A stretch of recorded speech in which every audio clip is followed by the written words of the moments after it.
Well, Roger, what are you going to do if I go? If it gets late, what are you going to do? That's a good question. Wait. He's here. Let's hit our break. He's here. All right, let's hit our break. We'll come right back with Vinnie Vincent. Trunk Nation. Music talk that rocks. Musicianship, songwriting. So much to talk about, so little time. With Eddie Trunk. Oh, hell yeah. Amazing guy. Sirius XM's Volume. All right, we are back live from Atlanta here on Sirius XM 106 Volume. It's Eddie Trunk Nation, a man that me and many others have been trying to track down now for a couple of decades. The featured guest at the KISS Expo, the sold-out KISS Expo, is Vinnie Vincent, and it's a great honor, and I thank you, Vinnie, for giving me this interview and taking some time out before you get into the Expo. It's great to see you. How are you? I'm doing great, and the honor is mine. Well, thank you so much for having me. I'm thrilled to be here. Well, we were just talking off the air, and I was just saying how obviously in the 15, 20 minutes we have, not going to be able to get your full story out. But I guess where I'd like to start with the time that we do have is why now? Why this event? Why here on the 19th day of January did you decide to reconnect with the world, so to speak, and come out and meet all these fans and do a radio interview with me and spend the weekend at this expo answering questions and taking photos? Why was this the right time? We have to thank Derek Christopher because he was relentless. He contacted Mark Nolan, my best friend and my attorney. I've known Mark for decades, and we go back. And this man right here, Derek Christopher, spent 8 months unrelenting, aggressiveness, but nice. He was a really good guy, and I read his emails. I read everything that he had sent Mark, and then Mark and I talked, and he said, this guy seems like a really good guy. And he was. And when we first talked with Derek, I said, I really like him. If I'm going to do this, I want to do it with somebody I like, with somebody who cares. And my life became small. I wanted it to become as small as I could be, and I became very happy, very content, all I do is I play, I write, I record, I take care of my dogs. I have a really private, peaceful life now, and I haven't had that in a long time. And a lot of fans know a lot of things, but they also don't know a lot of ththings. What's the biggest misconception in the last 20 years since you've spoken to people about you, or things that you've heard that people have said about you that have, you want to set the record straight on? I'm sorry, Marcus, speak up? Speak up. I heard a speak up here. The misconception? The biggest, yeah. I mean, there's been a million things out there about you. What have you heard that you want to set the record straight on? As many things as I can. The record will be what we're going to get a chance to talk, but to say this is like the book, I don't think we've got enough time for that. But it's a story that when it's ready to be told, you don't want to miss it. Are you going to write a book? We've had two book publishers right now that they've been very interested in. So we're talking to them right now. And it's a hell of a book. You don't want to miss it. I would think not. I read Kitty Kelly's unauthorized biography of Frank Sinatra, and I'm not a reader, but I couldn't put that book down. So this will top that book. If in all the time since people have heard from you, even though nobody has seen you or talked to you until now, what have you been doing? Have you been playing? Have you been creating? Have you continued to write, or did you also put music on the side for a while? I spent 20 years in hell, and how so? Can you give us some of the broad strokes of what was? The broad strokes were very. They could have been not so broad. They could have been, quickly, and really amicably, could have eliminated 20 years of pain. But is it a lot of this centered around your issues with KISS and your lawsuits and stuff? I'd say half and half. So I would say pertaining to KISS, these are my friends, you know. These are guys I love. I love them to this day, you know. I've got tremendous. I've got memories that are wonderful, you know. Most of them are. Everything was great. There was, not always can you have a band and have a certain. I hate this word magic, but it is a magic. It's something that you can't put it into words. The Beatles had it, the Who have it, Zeppelin had it. You know, I always looked for that, and never found it until I met them, and it was just something that. This is the glue. This is the ingredients that I've never found. It was like everything you put into a mix that blows up, you know, good and bad, you know. Well, that's what I was going to say. What percentage would you look at your time with KISS as being good versus bad? Because all good. All good. Even on times when I would be at the show on the Lick It Up tour, and I'd see Paul yelling at you for playing too much. It was still good? All good. Yeah. All good. Okay, yes. wow. All good. Look, I was a newcomer, so I appreciate that advice. Interesting. So you, in retrospect, looking back on it, thought that they were probably kind of in the ballpark on Absolutely. how they felt what you should be doing. Absolutely. It was a time of being a guitarist, and that's what I wanted to be, you know. That was my time. But working in context of what the band was, I'd say that I give them credit for knowing more than me. In the basis of your disagreements with them over suits and publishing and things like that, is that just simply come down to percentages? Because you were credited on the material, but does it come down to the nature of the deals that you made? Boy. Or what you can and can't say about it? What it was contractual. All of the problems we had were contractual. All I had asked for was to be treated fair, you know. Not much more than that, you know. Publishing is like owning your house, owning your car. If you don't own it, you're leasing it, you're renting it.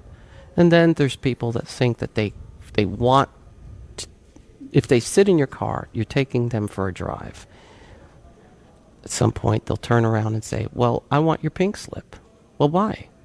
You know, it's down to ownership of your property. Right. It's really simple. Right. It's not more difficult than that. So the people who say that that's not important are usually the ones that want your property. Why did you, I'm assuming it's by design that you really kind of, for lack of a better term, went off the grid.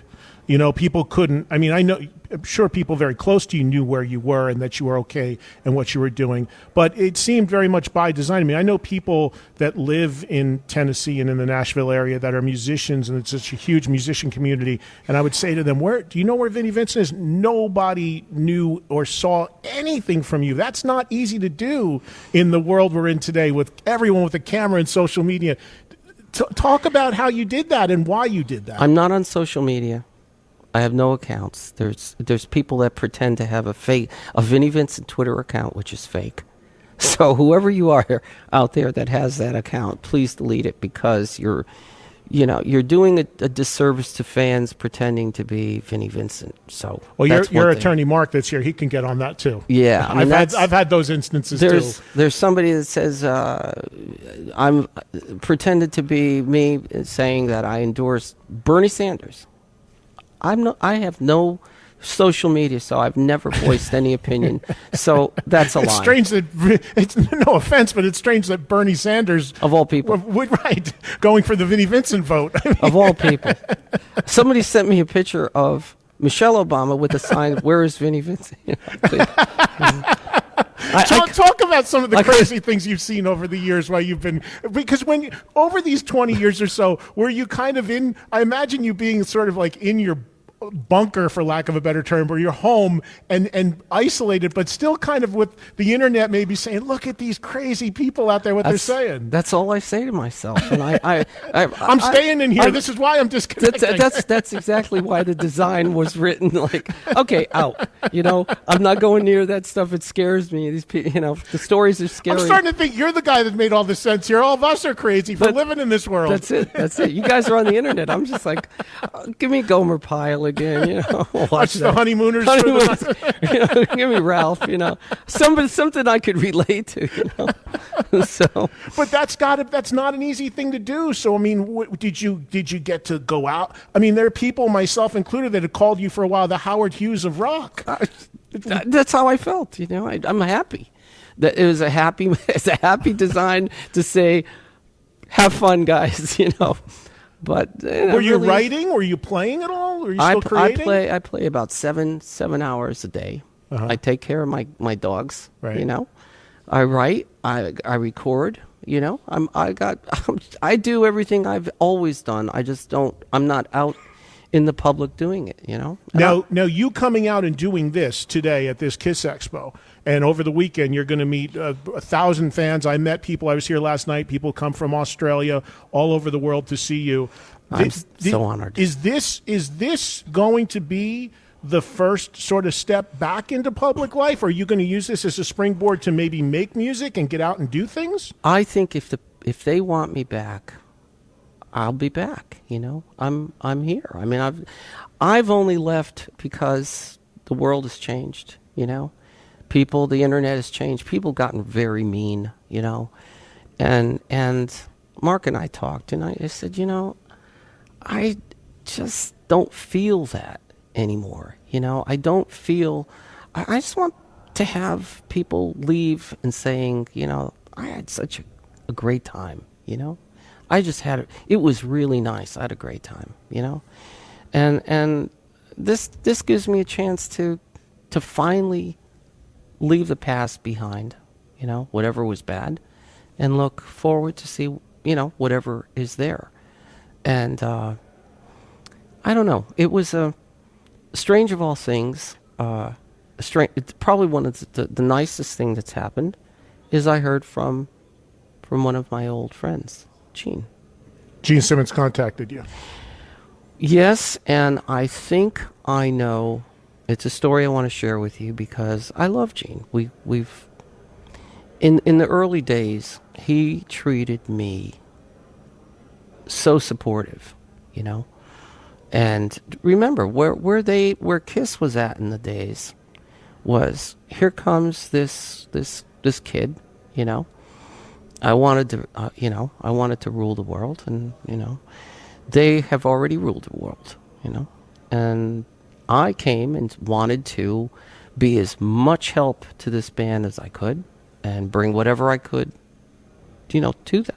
And filling the shoes of a much, much loved original member. Oh, forget it. Ace. Everybody loved Ace. And you came into the band at an interesting thing too, because. And I remember this, when you came into the band on the Creatures tour, they put out a press release that you really weren't in the band and filling in, and that Ace was coming back, which in retrospect we all know was not the case. So you came in a situation that was kind of difficult because you were the guy, but you really couldn't say you were the guy until the next record. That's exactly what happened. I think there was some contractual issues that I shouldn't speak for them because they know better than me, but I think there was some problems there, and everything else was, I'm here to be whatever I can for this band, And I did feel with all my heart that this was everything I've ever wanted. There was nothing I wanted more than that in my life. Nothing. And they had their choice, There was people all over the world that would have done anything, and so I would have too, And something happened when we began to write songs together, and for whatever unhappiness there was, I think it was meant to be. They're giving me a short time here. Oh, no. But I have 10 more minutes, but Derek's giving me 2. You sure? Give 10? How about 5? 8 minutes? 5. 5, please. Come on, I like talking to him. We could talk for hours. I'm curious because you said Gene contacted you, and did. Gene. I thought it was brilliant, by the way, your response, because recently Gene said some not so nice things, and you said a wonderful thing about him, the ultimate high road response. So did Gene contact you in response to that? This is what I believe happened. He's not been really, kind over the years, but neither has Paul. Paul has been less kind. mean Mr. Mustard. Yeah. Yeah. Yeah. Yeah. But I love them. I love them both. I don't know why it's this continuous need to say these things, but I won't. I won't go there because I think everything that had happened was very special, and I think fans know it. I think it was a great chapter in the band's career. I don't know. I can't speak for them. So why did Gene contact you? This is what I believe happened. I believe that the timing of all of this, of what I'm about to tell you, had a lot to do with this. I have an email address that I hadn't checked in about 5 years. I keep it going, but I haven't checked in about 5 years. So there's a lot of spam. A lot of stuff in there. But it was an email I only used for certain things that were going on business-wise. And once that business was done, I never checked it anymore. So I don't know what caused me to do this. Some forces sometimes, they Sure. compel you to do Yeah. something you don't know why. It's Christmas night. I said, I better check this email. Yeah, I don't know, just to see if it's still there. I pay for them, but So I see 3 emails from Gene. I says, "Oh, isn't that great? How nice. I wonder what I did wrong now. I wonder what he's yelling at me for now." So I figured, okay. So I'm looking at the dates of these emails, and they're from June and July. Now, this is Christmas night. I says, "Oh, that's like 6-7 years ago, 8-9 years ago." So no, it's about 6-7 months ago. And I said, "Oh wow." So I opened it up, and it had to do with the vault. And he's corralling all these former members to help him sell the vault. So he reached out to you. I'd be more than happy to help him. So we had written a lot of songs during the Revenge era. And right. I think there's one on there. One of my favorite songs, my own personal favorite songs, and it's called "I Want to Live."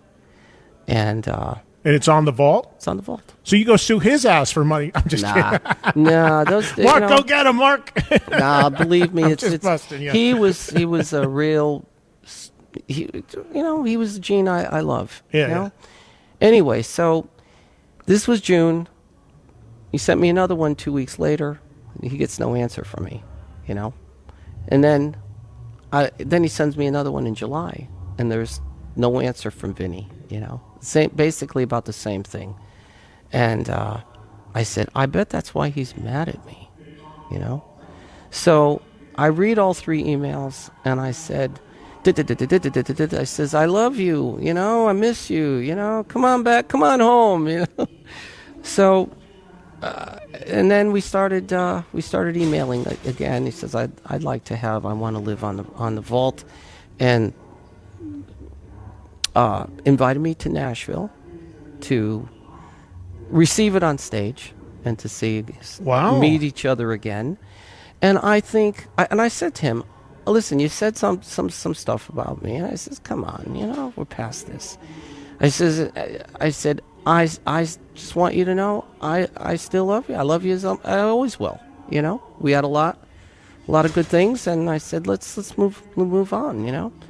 So the email vibe was great. We haven't talked yet. So did this vault thing happen yet, or no? Did it happen in what way? He's doing these public things, so he wanted you to come to that? April. So will you do it?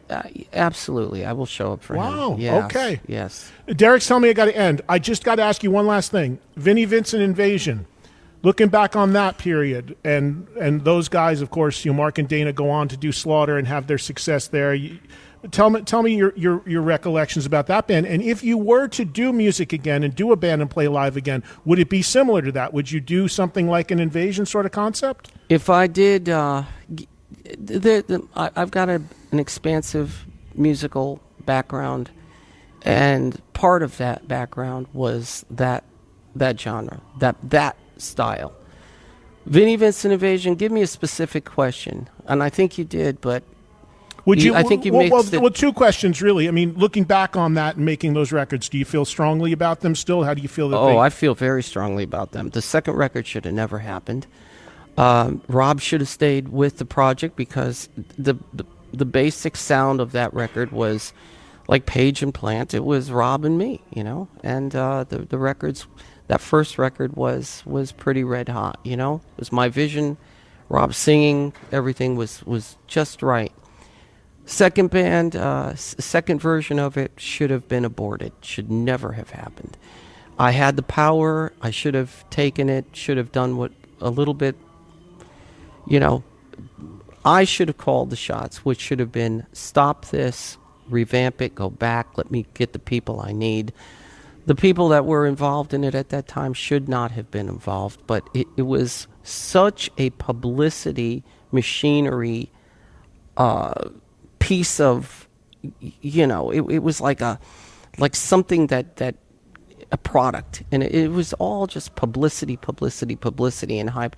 The songs I felt were really good, but I didn't feel the music came out to be the records weren't what I would have done. I would have never settled on records like that.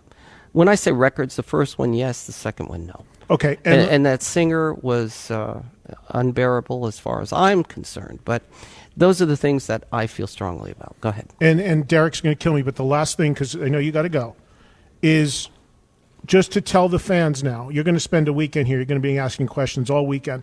For you personally, you're going to feel this out and decide if this is going to be sort of a springboard into playing again. I think a lot of fans listening are like, hey, are we going to get a chance to see this guy play again? Or with any band, in any way. Do you want to go out and play music? I mean, it's a different world now than when you did it last. I mean, are you willing and able and wanting to go out there and perform? Absolutely, yes. I mean, this is what I do. I mean, I've not stopped doing this. But just publicly getting on stages and touring. Publicly, and going out. if the fans want me back, I can't wait. Well, because this is what I've been waiting for anyway. Judging by the response and the people waiting for you on that other side of the wall, they want you back, man. This is a sold-out event. People are all here to see you. I'm so honored. I'm grateful you've taken a few minutes here with me. I hope we can I'd love to do a full show with you. I'd love to dig A Million to One, one of my favorite songs ever. Which that time of year is kind of a million to one in a certain way, isn't it? Yeah, it's a million to one. I'm getting into deep geek stuff. We got to cut this now. But anyway, Vinny, we need to talk about music. I want to talk music so bad, man. Okay. I want to talk about Unholy and Heart of Chrome, and I just want to forget about it. I've got more stories than you could ever. He'll kill me. I've got stories that you won't have enough time on your I got time. I got 6 shows a week. Come on, man. Let's do it. Set it up with Mark. Wait, I'll tell you what. I got a studio in Nashville, so if you're still in that area, I'll come to you. We'll do it. Call this man right here. All right. Mark and I will my people will call your people. That's it. That's it. Have a great weekend, Vinny. Hey, thank you so much for the time. Much. It's great to see you, everybody. Great to be here. Vinnie Vincent, now go and see your public, and you got 1,000 people over there waiting for you to welcome you back to the world, man. I'm so honored. Thanks for having me. And thank you. I enjoyed this one. I appreciate you doing this. Thank you so much, everybody. So glad we made it happen. Vinnie Vincent, everybody. Let's hold on. Let me get a quick photo here. And let me get my headset. Hold on, Ed. 1 second here. We're going to do a quick photo. And we're going to wrap up the show in a second. Thank you so much, man. Pleasure. Good to see you. I'll be here all weekend. Hopefully we can talk some more. Okay. All right. You name it, I'll be here. Thank you, man. I appreciate it. My pleasure. All right. So that was absolutely awesome. Vinnie Vincent, ladies and gentlemen, have a great weekend. And we are live on Sirius XM at the Atlanta KISS Expo on Trunk Nation. Vinnie Vincent making his way out of the broadcast area. Now he's about to walk into a room where there are about 1,000. Well, now today's 100. Tomorrow will be 1,000 people waiting to meet and greet with him, as he will do all weekend here. So there you go, ladies and gentlemen, as exclusive as it gets. Vinnie Vincent, for the first time ever, anybody hearing from him in better than 20 years exclusively on Trunk Nation here on Sirius XM 106 Volume. Whew, it was touch and go there for a while, but we got it in under the wire. And again, as I just said, I wish we had so much time. I was just so wanting to dig so much more into the songwriting and the story and the guitar playing and what have you. And hopefully, as Vinnie just said, we'll be able to do that somewhere down the line. It really feels to me the love he's going to get from the majority of the fans here, all the fans here this weekend, is going to really make him feel good and catapult him back into the world and wanting to do stuff. So let's hope that is absolutely the case. And again, I appreciate the time that he's given us here on Trunk Nation. And Mark, here's my card, setting up my next interview for the full extravaganza. I'll trade. Thank you, Mark. Appreciate your help as well. And thanks to Derek Christopher for all his help making this happen, both having me here at the convention, I'll be speaking tomorrow, and also making this whole thing work for us as well and being so cool to deal with. This has been absolutely amazingly great. So hope you guys enjoyed that. What do you think, Ed? We pulled it off, huh? Under the wire. Under the wire, indeed. But we absolutely made it happen, and that was absolutely a blast. So I guess we're done. Yeah, we're wrapping up with a little Vinnie shredding on Fits Like a Glove from the Lick It Up album as we head into a weekend. If you're at the Atlanta KISS Expo, I'll see you here. I'll be speaking tomorrow at 1:30. Follow on social media for more from me, and I'll see you live Monday with Neil Sean of Journey and Joe Elliott of Def Leppard in the studio back in New York. Have a great one.